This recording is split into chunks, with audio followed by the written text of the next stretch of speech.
उम्मीदों पर। रूस और यूक्रेन के बीच तनाव चरम पर पहुंच गया है। दोनों ही देशों ने एक दूसरे पर गोलीबारी करने के आरोप लगाए हैं। इसे युद्ध की आहट के तौर पर देखा जा रहा है। वहीं गुरुवार को रूस ने दावा किया कि यूक्रेन की सेना ने अलगाववादियों के कब्जे वाले डोनबास पर हमला किया है। इसके बाद अमेरिकी सहित तमाम पश्चिमी देशों ने कहा कि रूस युद्ध शुरू करने की कोशिश में है।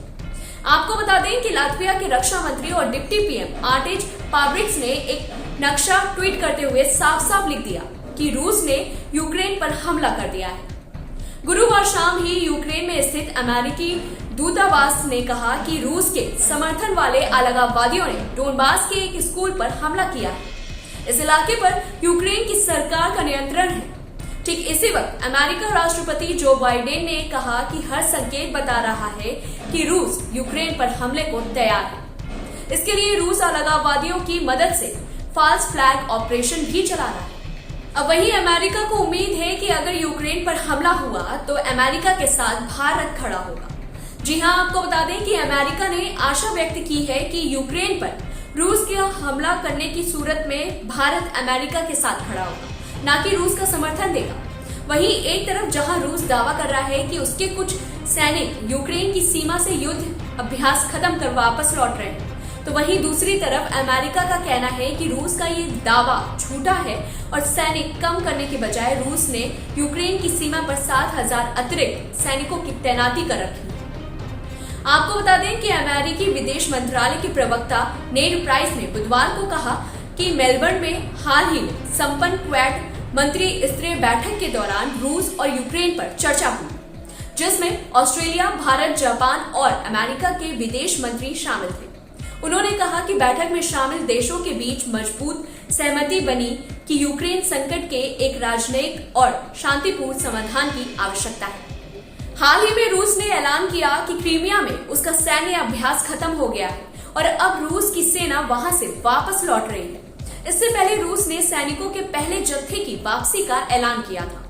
उधर अमेरिका के राष्ट्रपति जो बाइडेन ये कह चुके हैं कि यूक्रेन पर रूस के आक्रमण की आशंका अब भी बनी हुई है और अमेरिका हमले का निर्णायक जवाब देने के लिए तैयार है। वहीं आपको बता दें कि भारत का यूक्रेन के बीच व्यापार अच्छे खासे स्तर पर है।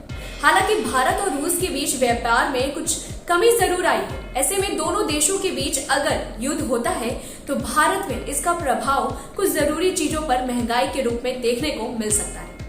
बता दें कि भारत यूक्रेन को दवा और इलेक्ट्रिकल मशीनरी जैसे सामान बेचता है, जबकि यूक्रेन से खाने के तेल से लेकर खाद और न्यूक्लियर रिएक्टर जैसी चीजों की खरीदारी करता है। और वहीं अगर युद्ध होता है तो दोनों देशों के बीच व्यापार नहीं होगा और भारत के लिए परेशानी बढ़ेगी। आपको बता दें कि यूक्रेन पर कई छात्र हैं जो फंसे हुए हैं। यूक्रेन पर हमले की आशंका के बीच वहां फंसे भारतीय छात्रों को सुरक्षित निकालने के लिए भारत सरकार ने अपनी कोशिशें तेज कर दी है। बता दें कि सूत्रों के अनुसार यूक्रेन में भारतीय नागरिकों और भारत में उनके परिवारों के सवालों का जवाब देने के लिए कीव स्थित दूतावास के साथ साथ विदेश मंत्रालय में भी कंट्रोल रूम बनाए गए हैं। भारत सरकार इस समय यूक्रेन सरकार और उनके नागर विमानन प्राधिकरण से बात कर रही है ताकि दोनों देशों के बीच ज्यादा से ज्यादा फ्लाइट्स का इंतजाम किया जा सके। वहीं आपको बता देते हैं कि इस पर विदेश मंत्रालय का कहना है कि यूक्रेन में भारतीय दूतावास ने 24 घंटे तक चलने वाला हेल्पलाइन नंबर भी जारी किया है। ऐसी तमाम बड़ी खबरों से जुड़े रहने के लिए हमारे चैनल को लाइक, फॉलो और सब्सक्राइब करना ना भूलें।